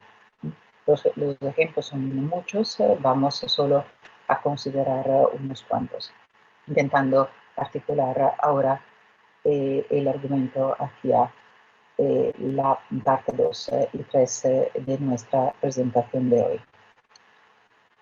Las máquinas han sido creadas y seguimos creando máquinas, utilizando nuevos mecanismos para automatizar los procesos. La automatización ha sido siempre el gol principal de toda revolución industrial. El hombre ya en su momento se percibió como está representado en esta película de Charlie Chaplin, como una pieza en un proceso, una pieza en un mecanismo. Allí empezaron algunos miedos que siguen muy actuales. ¿Cuál es el lugar del hombre en ese proceso de automación? Si seguimos con este ritmo y la inteligencia artificial nos ayuda y las tecnologías digitales nos ayudan en esa línea, ¿qué espacio queda para el hombre, para su libertad, para su inteligencia? Otra A que caracteriza la transición digital es el A de la autonomía. Todo el mundo digital sigue aumentando de manera exponencial la autonomía de los seres humanos, vamos a fijarnos en los seres humanos, su autonomía en el mundo. Hasta los niños ahora pueden comunicar entre ellos o con una inteligencia artificial sin mediación del mundo adulto, sin mediación de otra persona. El gol de la autonomía se ha cerrado en una autonomía más bien autorreferencial. Y ya veremos en 2 minutos que esto también afecta a la reflexión ética, por lo menos a nivel europeo y por lo que yo conozco y he profundizado en mi trabajo académico. Pero una tercera A, que está relacionada con el mundo del digital, es la accesibilidad. El digital nos da acceso a información, a realidades, a lugares a los que no podríamos llegar. Pero seguimos ahora con la presentación y para entrar más bien en la tercera parte de nuestra relación de hoy, ¿no? Volviendo sobre la relevancia, la importancia de defender, de mantener un punto de vista, una reflexión filosófica, antropológica, de comunicación sobre los valores, sobre lo que nos lleva a decir bueno y malo, relevante o irrelevante. Cada vez que juzgamos una situación, tenemos en la cabeza, en el corazón, en nuestra mesa, referencias valoriales. Sin esas y sin compartir esas a nivel democrático, a nivel de educación, a nivel familiar, no podemos resolver y no podemos sacar lo mejor de las posibilidades que la tecnología nos ofrece hoy en día. De hecho, Luke Julia, por ejemplo, uno de los creadores del sistema de inteligencia artificial denominado Siri, dice que la inteligencia artificial no existe. La inteligencia humana pertenece a otros niveles. Pertenece a la unidad del ser humano que es capaz de vivir y de trabajar y de relacionarse en el mundo de una manera que es radicalmente distinta de lo que sabe y puede hacer una máquina, una tecnología de inteligencia artificial, por mucho que pueda cambiar nuestra biología o nuestra manera de percibir el mundo, como hemos visto poco antes con las infoantropotecnías. El hombre hoy en día se percibe más bien de esta manera, como una unidad en una multitud que a veces da seguridad, pero que tal vez o muchas veces nos puede dar una sensación de soledad, por lo menos de soledad. Esto, y aquí también estoy generalizando y por lo tanto también simplificando, nos lleva a decir que una tecnología digital que no esté muy bien radicada en una antropología cada vez más relevante, cada vez más amplia, profunda, puede llevar consigo esta consecuencia, una dematerialización de las relaciones. Somos datos en una web, en una red que dentro de nada, yo creo que ya es realidad, va a constituir como un cerebro global que va a afectar y que puede afectar cada vez más nuestras percepciones valoriales, nuestras decisiones de cada día, nuestras relaciones familiares, profesionales y sociales. A la vez, como hemos dicho, no hay tecnología sin el humano, no hay digital sin el humano. En el mundo de la tecnología digital eso es todavía más cierto, porque como un experto decía recientemente en otro congreso, cuando de la tecnología digital quitamos el agente que decide cuáles son los datos que nos interesan, los datos sobre los que construimos los modelos, de hecho no queda que matemática, no queda otra cosa que matemática. Y la matemática es anónima, el digital en cambio nos afecta personalmente porque lo que hay por medio es interpretación, hay comunicación, hay información y esos son niveles que son típicamente antropológicos, son niveles que son típicamente humanos. Tenemos, por lo tanto, que preguntarnos cuál es el tipo de autonomía que tenemos que considerar, que tenemos que construir para asegurar que el hombre no se pierda en el proceso. Aquí tenemos a un niño de nuestros tiempos que claramente se puede mirar y pensar a sí mismo en el mundo de esta manera, como una realidad digital, una realidad mecánica, una realidad que puede ser representada a través de tecnologías y aún más a través de tecnologías artificiales. Pero el hombre siempre, y sigue, gracias a Dios, si miramos a los niños, siendo así, ha sido siempre parte de un mundo más amplio, de un mundo en el que él ha ocupado un lugar que refleja su libertad de relación, su libertad en vivir su identidad. Entonces la pregunta es, ¿cómo se manifiesta esa manera específica del hombre de estar en el mundo? La respuesta es claramente por los elementos que hemos compartido hasta ahora, no es por su capacidad de inducción, tampoco por su mera capacidad de deducción, sino por su capacidad de relación, por su capacidad de percibirse en coexistencia con otros seres humanos, con otros seres vivos, con un mundo natural del que depende y que depende de él. Esas observaciones que pueden parecer incluso triviales en un mundo en que también la cuestión ecológica suscita mucho interés y es un valor claramente, no nos exime de una profundización del aspecto antropológico que esto lleva consigo. No es automático que por tener una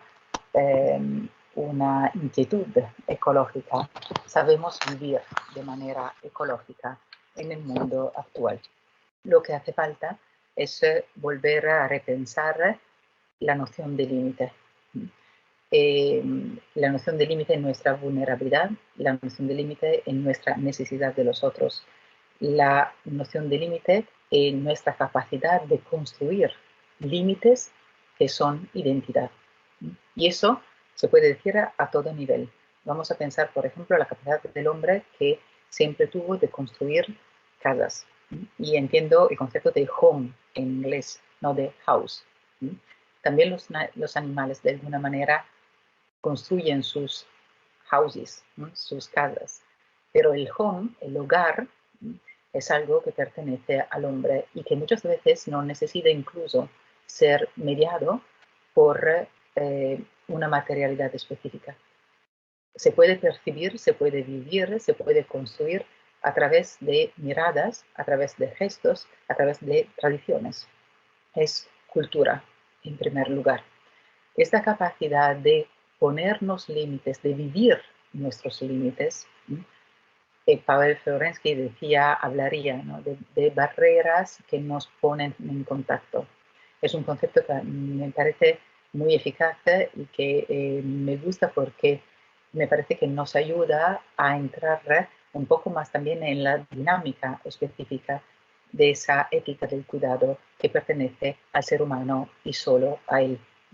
Cualquier cosa nosotros podemos hacer en el mundo, lo podemos hacer de una manera mecánica y las máquinas entonces nos sustituirán claramente y las hemos construido por eso, o podemos hacerlo integrando, empapando de alguna manera, ¿no?, esa acción de cuidado.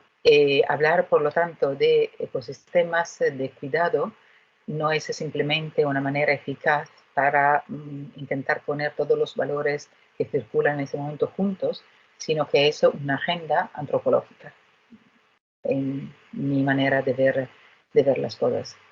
Y por último, una característica que distingue esto de todas posibilidades de sustitución mecánica es que aunque la acción, aún en el caso que una acción concreta de cuidado se pueda sustituir con una máquina, como muchas veces hacemos, por ejemplo, en los hospitales cuando utilizamos robots y máquinas para cuidar de alguna manera de las personas o de los lugares, y cuando esa acción está realizada por una persona humana, lleva consigo una asimetría que es parte integrante de su dimensión antropológica. Una máquina que limpia a un suelo simplemente interactúa con esa otra realidad de una manera funcional. Cuando yo intento lavar a una persona anciana o cuido de un niño lavándolo, estoy asumiendo una asimetría que es intrínseca a la relación de maternidad, de filiación, o simplemente de una persona humana con otra persona humana, porque en la relación de dono, que de alguna manera está de gratuidad, que caracteriza esa acción, yo me quedo abierto, por ejemplo, a cualquier reacción por parte de la otra persona. Quedo abierto a la posibilidad de que esa acción no sea tan eficaz como yo querría. Pero esa posibilidad de error, esa posibilidad de no satisfacción, no quita el valor humano de la acción misma, que como tal viene percibida por la otra persona. No me puedo alargar más ahora por falta de tiempo, pero espero haber compartido algunas ideas y algunos ejemplos que puedan ayudar a seguir con la reflexión y el debate. Solo una anotación de carácter de comunicación para la gente que se ocupa de comunicación o de educación, y es que hay que superar rápidamente, yo creo, en la cultura moderna, la idea de especialización. Tenemos que volver a una visión integral de la formación de la persona, de la formación antropológica, de la formación tecnológica, de la formación científica y de lo que lleva consigo toda comunicación de las cuestiones y valores reales que están detrás de las unas y de las otras, de la persona humana y de la tecnología que ella puede producir. El riesgo de avanzar hacia grandes errores sin darnos cuenta por una excesiva especialización, creo que es algo que tenemos que tener en cuenta. Bueno, con esto ya les dejo a las presentaciones sucesivas. Aquí hay algunas referencias y gracias por desde este lado del océano. Aquí tenéis mi dirección de email y quedo disponible para preguntas, comentarios o integraciones claramente de las ideas compartidas. Un saludo y un gracias a todos. Pues muchas gracias no sé si es la máquina que ha permitido la mediación entre la ponente y los casi 60 participantes que estamos aquí conectados. En fin, no, se la doy también a ella, como es lógico, y a los que le han invitado. Yo siento al menos que en algún momento el audio no era demasiado bueno, pero las ideas extraordinarias, ese ecosistema ético basado en la antropología. Y vamos con la tercera ponente de hoy, que es mi colega Estrella Gutiérrez, que ya antes he presentado, que así para no perder más minutos le doy la palabra. Gracias, Estrella, por participar. Muchas gracias, profesora Corredoira, y agradecida por esta invitación para este congreso. Bien, voy a intentar compartir la presentación, si no puedo, porque a veces me da algún problema de error técnico con las 200 aplicaciones que tengo ya de videoconferencia. No pasa nada porque se la puedo facilitar. Entonces, denme un segundo, que voy a ver si efectivamente, y si no, si veo que sí, creo que sí. ¿La pueden visualizar? Sí, la tienes que poner en pantalla completa. Sí, sí, estoy en ello. Sí, perfecto. ¿Sí? ¿Se ve? Sí, se ve. Me figura que sí. se está... Sí, perfecto. Perfecto. Sí, vale, sí. Bueno, pues mi presentación, mi ponencia, que voy a tratar de ceñirme al tiempo que se me ha asignado, 15 minutos, aborda los ecosistemas éticos de la inteligencia artificial que están embebidos, cómo embebemos los principios éticos en la ciberseguridad. Bien, ¿por qué tiene que ser ética la inteligencia artificial? Que es la primera reflexión, aunque los ponentes que me han precedido yo creo que ya han planteado de alguna forma esta pregunta. La profesora Marta Bertolaso decía, somos datos. ¿Qué duda cabe? Desde luego para Facebook. Esto lo acaba de publicar el Wall Street Journal.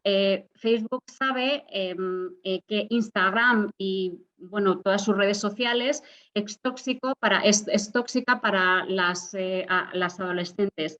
De hecho, esta información y este reportaje de investigación ha salido a la luz de unos documentos internos de la compañía donde los CEOs de Facebook manifestaban su opinión sobre el convencimiento de que efectivamente entendían que era nocivo, fomentaba comportamientos nocivos en los adolescentes, pero que tenían claro, y esto es importante, hay que subrayarlo, que no podían perder el target de toda esta población que eran que son los adolescentes, que eran un target prioritario para la estrategia empresarial de la compañía. Claro, evidentemente la pregunta es, ¿y aquí dónde queda la ética? Y por supuesto, relacionándolo con cuestiones de seguridad, es decir, un tratamiento incorrecto de todos esos datos personales de manera ilícita, etcétera, puede tener impactos severos en la salud, por ejemplo, conductas de anorexia, en la salud mental también de los adolescentes, e incluso situaciones de autolesión, etcétera, que han salido, de hecho, en la prensa documentadas. Bien, ¿por qué debe ser ética la inteligencia artificial? Este es Frank y yo me pregunto a qué dedica su tiempo libre. Bueno, Frank lo presenta el máximo CEO de Deliveroo. que es la plataforma de reparto, y bueno, lo que cuenta es que es una poderosa tecnología predictiva, aprendizaje automático, machine learning, es decir, a partir de millones y millones de datos personales y no personales, el algoritmo o los modelos desarrollados aprenden los patrones que hay en esos datos y arrojan predicciones, clasificaciones de las personas, y en este caso lo que hace el algoritmo Frank es clasificar a los riders entre riders eficientes y no eficientes. ¿Y en función de qué? No quedó muy claro, pero sí que desde luego para el tribunal de Lazio Roma, bueno, condenó a la empresa por discriminación laboral, tenía claro que el método que utilizaba, aunque Deliveroo tampoco lo explicó, no acogiéndose a su secreto empresarial, fundamentalmente lo que fomentaba era precisamente la aplicación de sesgos, discriminación sobre todo con relación a aquellos riders que por un motivo determinado no aceptaban una carrera, por ejemplo, porque estaban descansando o, por ejemplo, porque tenían que atender al cuidado de un familiar. Es decir, en eso no entraba el algoritmo, simplemente dejaba reflejado que había rechazado la carrera, con lo cual, bueno, afectaba a futuras ofertas de carrera que el algoritmo asignaba de forma automatizada.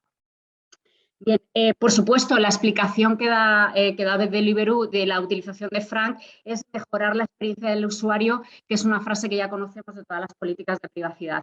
Bien, esta ya más entroncando con la presentación anterior sobre cuestiones del cuidado de la salud.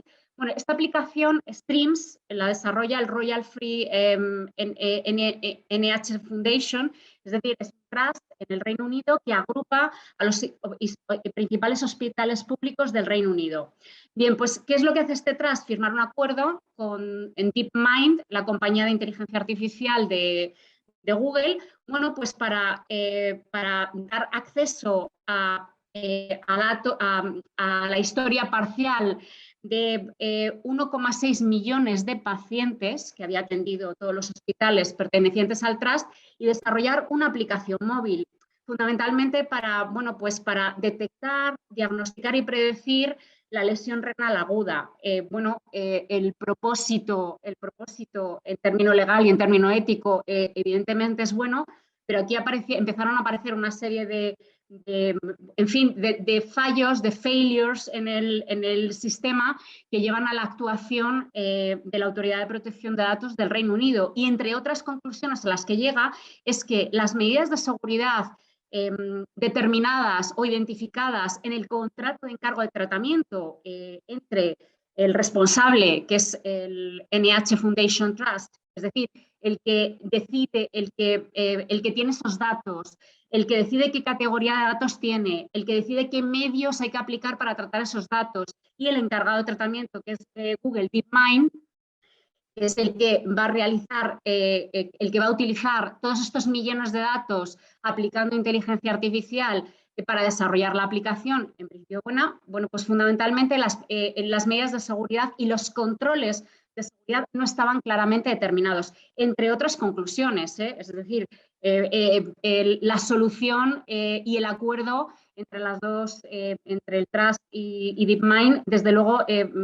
incumplía la normativa de protección de datos, si bien es cierto que era la anterior, desde luego en términos del reglamento actual europeo hubiera llevado posiblemente a sanciones muy elevadas, porque en el Reino Unido sí que se sanciona a la administración pública, pues por ejemplo, por defectuosas medidas técnicas y organizativas de seguridad que puedan tener impacto en los derechos y libertades de los ciudadanos, que al final es de lo que estamos hablando. Bien, y el último caso es un caso que documenta ACLU, que es una asociación de derechos civiles en Estados Unidos, en el cual un hombre afroamericano es detenido por la policía erróneamente porque un algoritmo de reconocimiento facial biométrico había hecho un match erróneo entre los datos que constaban en su carnet de conducir incorporados a la base de datos de la policía y unas imágenes de unas videocámaras que habían grabado a un sujeto un sujeto que no aparecía identificado, pero que a lo mejor que de complexión sí se parecía al detenido, robando y además con agresión en un centro comercial. Pero este señor estuvo detenido más de 78 horas hasta que, bueno, se aclara que todo ha sido un error del match que ha hecho el reconocimiento facial biométrico que estaba implementando en este caso la policía.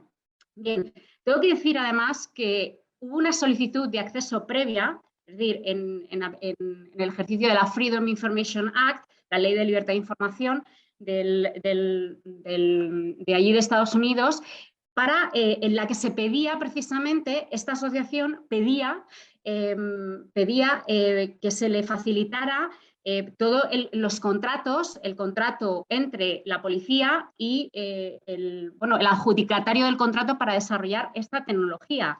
Y además de otra serie de información, por supuesto, esa información jamás se facilitó, pero evidentemente ha dado lugar a consecuencias graves. Es decir, estamos hablando de la libertad individual de una persona.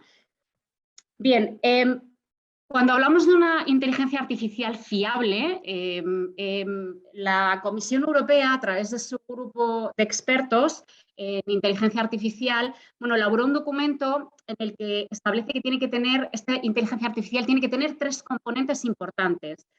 En primer lugar, tiene que ser lícita, eso es obvio, es decir, tiene que cumplir la ley, tiene que ser conforme a la ley. En segundo lugar, tiene que ser ética, y esta es la parte que desarrolla el grupo de expertos en inteligencia artificial, y tiene que ser robusta. La robustez de un sistema de inteligencia artificial precisamente tiene que ver con la seguridad. Si estamos hablando de tecnologías digitales basadas en el dato, obviamente estamos hablando de la ciberseguridad. Bien, estos 3 componentes, es decir, se basan en estos principios éticos que, por cierto, para el grupo de trabajo del grupo de expertos de la Comisión Europea, es decir, estos principios éticos tienen su fundamento en los derechos fundamentales, es decir, en la Carta de Derechos Fundamentales de la Unión Europea y en las tradiciones, en las traducciones constitucionales dentro de los países de la Unión Europea, con relación al reconocimiento de esos y protección y garantías de esos derechos fundamentales. ¿Cuáles son esos principios éticos? En primer lugar, el principio de respeto a la autonomía humana, que tengo claro que mis precedentes han abordado también esa cuestión. El principio de prevención del daño, el principio de equidad y el principio de explicabilidad. Veremos que el principio de prevención del daño evidentemente está relacionado inexorablemente con esa inteligencia artificial robusta, que veremos que ahora mismo que es segura. Bien, para realizar, es decir, para llevar a cabo esta inteligencia artificial ética que cumpla con estos principios que acabo de identificar, esta inteligencia artificial tiene que cumplir 7 requisitos clave a juicio de este grupo de expertos. En primer lugar, tiene que llevar a cabo tiene que existir siempre una supervisión humana en todos los sistemas de inteligencia artificial, incluidos en aquellos componentes que integran soluciones de inteligencia artificial. Es que a lo mejor el componente es el que se integra en un sistema más general de decisiones. ¿De acuerdo? No quiere decir que todo el sistema de decisiones se haga de forma automatizada mediante inteligencia artificial o semiautomatizada, sino que la inteligencia artificial puede ir embebida en componentes de software o hardware. Bien, y esa supervisión humana siempre tiene que estar presente. Evidentemente, cuando, por ejemplo, el Reglamento General Europeo de Protección de Datos nos habla o regula o establece las condiciones para lo que denomina decisiones individuales automatizadas, parte de la base de que esas decisiones individuales automatizadas, totalmente automatizadas, las reguladas en el artículo 22, se caracterizan porque no ha habido intervención humana relevante. Es decir, es que nos estamos encontrando con ciertas contradicciones en el legislador y en lo que está haciendo en cualquier caso el legislador. Sí que es cierto que luego se intenta salvar toda esa regulación de las decisiones individuales automatizadas sin intervención humana con el derecho a una explicación que consiste en que quien aplica de forma automatizada esa decisión que ha tomado el sistema o el componente de inteligencia artificial tiene que garantizar una explicación, al menos una lógica, cuál ha sido la lógica que ha seguido el sistema. Pero evidentemente, si yo no sé que he sido objeto de una decisión automatizada, y en esto creo que la propuesta del reglamento tampoco incide demasiado, es decir, en la perspectiva antropocéntrica, es decir, el humano como objeto, la persona humana como objeto de estos sistemas de inteligencia artificial. Y la propuesta de reglamento se centra sobre todo en los desarrolladores y en los implementadores de modelos de inteligencia artificial, pero a mí se me escapa, salvo error mío, se me escapa las personas humanas y en su caso los colectivos como destinatarios de esas soluciones, de esas decisiones de inteligencia artificial. Bien, solidez técnica y seguridad, que ahora lo desarrollaré brevemente, que es lo que tiene que ver, que es el requisito que tiene que ver con la ciberseguridad, la gestión de privacidad y el dato, que está relacionada además con el principio de licitud, es decir, el tratamiento de datos personales tiene que ser conforme a la norma, y además también está relacionado con cuestiones de ciberseguridad. Dentro de la ciberseguridad tenemos que abordar los riesgos específicos y concretos que pueden afectar a los datos personales, la transparencia, que se asocia con el principio ético de explicabilidad, y aquí tengo que hacer un pequeño inciso, es decir, esa transparencia que implica también comunicación a terceros de la decisión y explicación a terceros. Hay que advertir, no tengo tiempo para desarrollarlo, pero una cosa es la transparencia en términos del ordenamiento jurídico, es decir, lo que entendemos los juristas por principio de transparencia, y otra cosa es la transparencia en términos técnicos de la inteligencia artificial.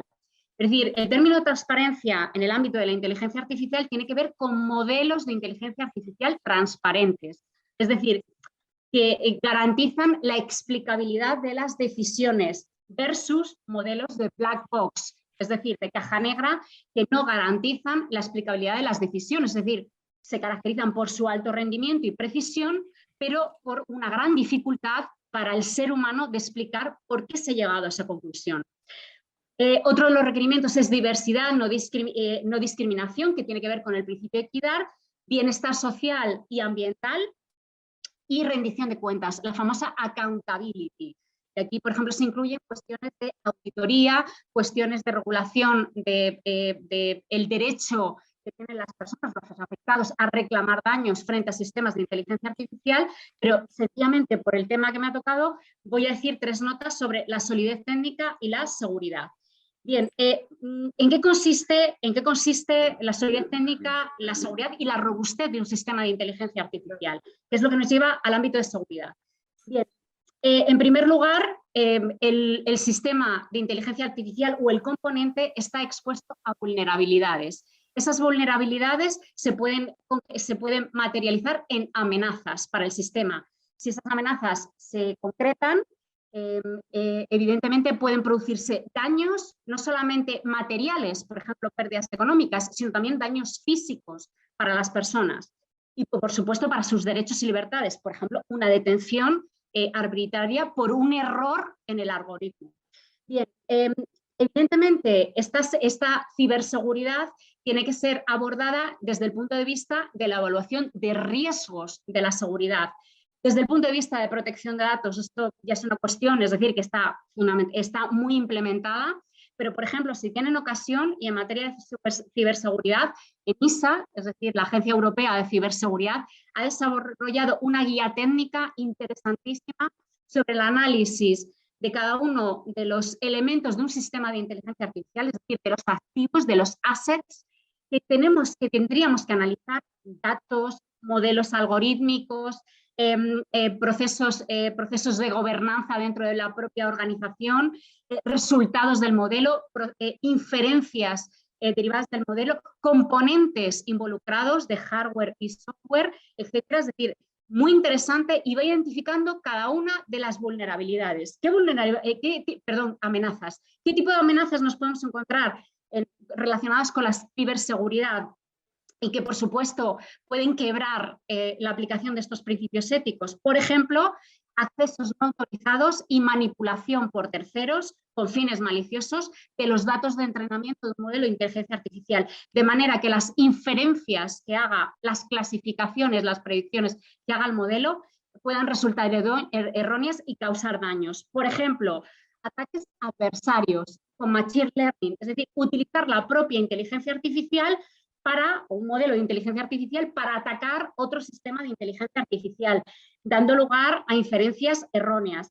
Por ejemplo, reidentificación, otra amenaza importante, reidentificación de datos personales. Por ejemplo, con relación a temas de salud, una de las cuestiones y a aplicaciones de inteligencia artificial con relación a la ciberseguridad es el riesgo de reidentificación a pesar de que los datos estén anonimizados o pseudonimizados. Es decir, hay un riesgo importantísimo. ¿Por qué? Porque en el ámbito de la salud las técnicas de inteligencia artificial beben de diversidad de fuentes, inclusive redes sociales, historiales médicos, registros, anotaciones que puedan tener los propios médicos, por ejemplo, aplicando procesamiento de lenguaje natural. Filtrado. Perdóname, que solo decirte que llevas 22 minutos. Perdón, ya he terminado. Ya he terminado con esto. Bien, y por último, la precisión del modelo, también relacionado con la inteligencia artificial, con la ciberseguridad.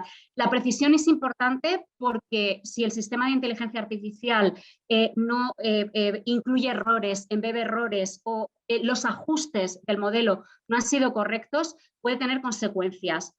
Aplicaciones COVID. Interesantísima investigación del Instituto Alan Turing, de la universidad, de distintas universidades americanas, donde han llegado a la conclusión que la mayoría de las aplicaciones de inteligencia artificial para prevención de COVID, detección de COVID, no estaban bien documentadas y además se habían desarrollado y podían dar lugar, con los errores que contenían, a daños en los pacientes.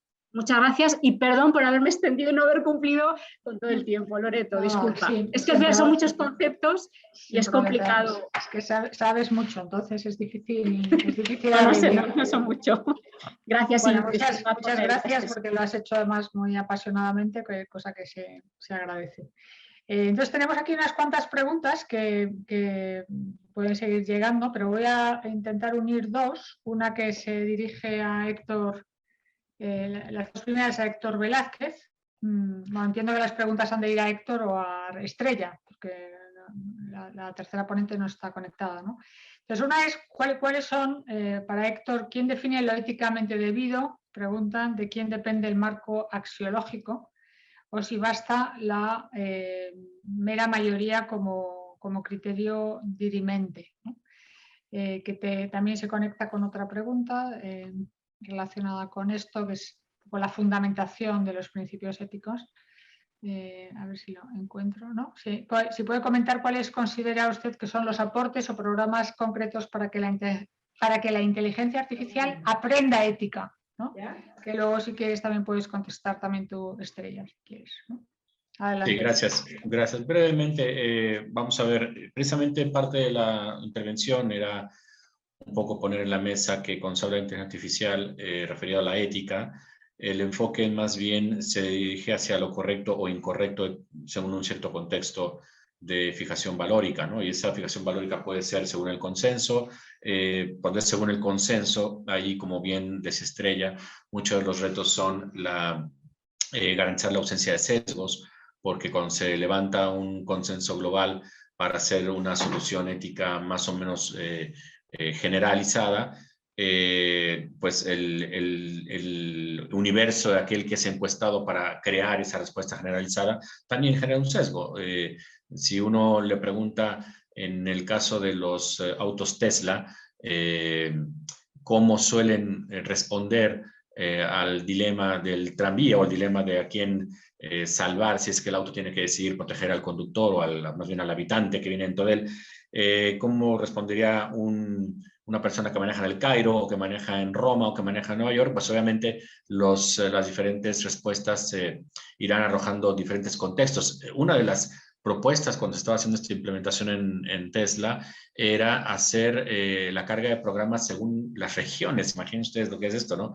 Que hubiera una manera de proceder caótica como en el Cairo, que no se puede manejar, o en Roma, a diferencia de otras ciudades donde se maneja de manera mejor. Bueno, entonces realmente lo importante me parece es apuntar que se reduce a correcto e incorrecto, no tanto a bueno o malo, y eso ya crea puede ser de alguna manera una cierta distorsión en la diferenciación valórica. ¿Qué ejemplos podríamos dar de, más que de buenos sistemas de aprendizaje ético de inteligencia artificial? Yo creo que habría que decir de eficientes, sistemas eficientes. Me viene a la cabeza dos, el mismo Tesla que he mencionado, Oracle también, son dos ejemplos de sistemas que cumplen con estas condiciones de transparencia, de las que mencionaba Estrella hace un momento. Seguramente ya podrá ahondar más en ejemplos, pero repito, son valoraciones de eficacia que nos hacen ver que haríamos quizá mal o seríamos muy propensos al riesgo si abandonáramos nuestras decisiones éticas en los sistemas de inteligencia artificial solo porque son más capaces de manejar con rapidez y procesar información. Ese es un poco el mensaje. La ética creo que va por otro lado. Si lo que queremos es soluciones prontas para situaciones correctas o incorrectas según un determinado conjunto de principios, creo que la inteligencia artificial tiene elementos que aportar, pero si hablamos de ética, estaremos abandonando un componente importante que sigue estando, me parece, del lado humano. Estrella, no sé si quieres añadir algo a esto. Sí, absolutamente de acuerdo con la última afirmación. Es decir, es que al final el problema es que la inteligencia artificial se alimenta con datos, estructurados o no estructurados. Por ejemplo, un dato no estructurado es una imagen. Claro, la imagen es correcta o incorrecta, etcétera. Bien, esos datos y sobre todo la concepción del modelo de inteligencia artificial parte de un marco conceptual del diseñador. Ese marco conceptual ya incorpora sesgos. Y es decir, y muchas de las aplicaciones de inteligencia artificial, por ejemplo, evaluación de la peligrosidad de personas que están en prisión para ver si se les da libertad condicional o no se le da. Es decir, ya hay muchísimos estudios donde se demuestra que, como por ejemplo, un ejemplo claro, como muchos de los sistemas están entrenados con determinados grupos de población, eso ya genera un sesgo per se. Es decir, y ese sesgo puede tener consecuencias, normalmente negativas. Por ejemplo, los sistemas biométricos de reconocimiento facial han manifestado sesgos, y esto lo ha publicado el NIST, es decir, dentro de la administración norteamericana es una agencia que está dedicada a evaluación y análisis de tecnologías. Bien, pues ha dicho que estos sistemas de inteligencia artificial, es decir, sobre todo priorizan los rasgos caucásicos, es decir, los modelos se comportan bien con rasgos caucásicos, pero no así con otras etnias. Y dentro de las etnias, además, incluye mujeres. Es decir, con las mujeres tiende a ser más sesgado y a producir errores, falsos errores. Falsos positivos. Entonces, y en el ámbito médico es que vemos que esto está pasando igual. Es decir, para decidir si se le da una determinada ayuda médica o no a una persona, y esto hay casos documentados, si alguien está interesado se los puedo facilitar, se ha llegado a la conclusión de que los modelos están sesgados. ¿Para qué? Pues de manera que esas ayudas van a ir siempre a determinadas razas en detrimento de otras, que, por ejemplo, tienen condiciones sociosanitarias muchísimo peores, pero el modelo los sesga. Una pregunta conectada con esto, Estrella, que tienes de Verónica Rodríguez. Bueno, hay una pregunta muy general, que es si debe haber regulación para las tecnologías, que creo que ya está contestada, ¿no? Pero bueno, se refiere en concreto al reconocimiento facial y dice que en algunos países la policía usa lentes de reconocimiento facial y en China hay cámaras para este fin. Sí. ¿No? Y yo creo que incluso se podría decir que cualquiera de los semáforos, no sé en Chile ahora, pero en fin, en Europa, en Madrid, en España, los semáforos o las cámaras que están inteligentes por toda la ciudad podrían saber perfectamente nuestro recorrido, saben perfectamente nuestro recorrido diario, ¿no?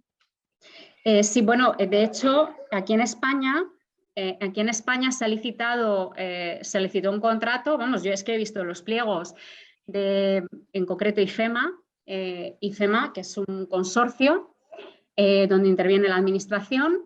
Y bueno, lo que querían hacer era implementar reconocimiento facial biométrico para analizar movimientos, para determinar etnias, es decir, ir agrupando quiénes son los visitantes, de dónde proceden, etcétera, al sistema de videovigilancia que ya tienen instalado en todo el recinto ferial. A mí se me pusieron un poco los pelos como escarpias, porque además incluían también análisis de sentimiento. Es decir, o sea, todo eso con sistemas de reconocimiento facial que el Comité Europeo de Protección de Datos de momento ha desaconsejado totalmente. Y no solamente eso, sino que la propuesta de reglamento de inteligencia artificial los califica de sistemas de alto riesgo, porque pueden tener impactos altísimos en la seguridad de las personas, en su integridad física y en su salud. En fin, con esto lo digo todo. Y bueno, en los aeropuertos españoles están implementados. Porque hay un convenio, o sea, un convenio que está publicado en el portal de transparencia. Lo encontré ahí perdido, o sea, que están implementados. Héctor, no sé si quieres decir alguna cosa más y cerramos para dar paso al descanso. Sí, gracias. Solamente apuntar que cuando hablamos de este riesgo de los usos de los datos para identificación personal, facial, conductual o de interacción con el entorno económico, compras, sitios donde uno va a recrearse, etcétera, todo este historial. Bueno, me parece que hay que tomar en cuenta que en buena medida es irreversible y entonces hay que saber que la legislación tiene que ir hacia adelante contemplando que nuevas figuras jurídicas tienen que surgir porque no es posible, me parece, estar defendiendo a rajatabla un mundo que ya no vamos a vivir y que por otro lado exige también otro tipo de actitudes tanto de los ciudadanos como de las autoridades, de los sujetos en general. Aquí nos está exigiendo una nueva alfabetización digital, no solamente para saber cómo gestionar la información que llega hacia nosotros, sino cómo convivir en este entorno.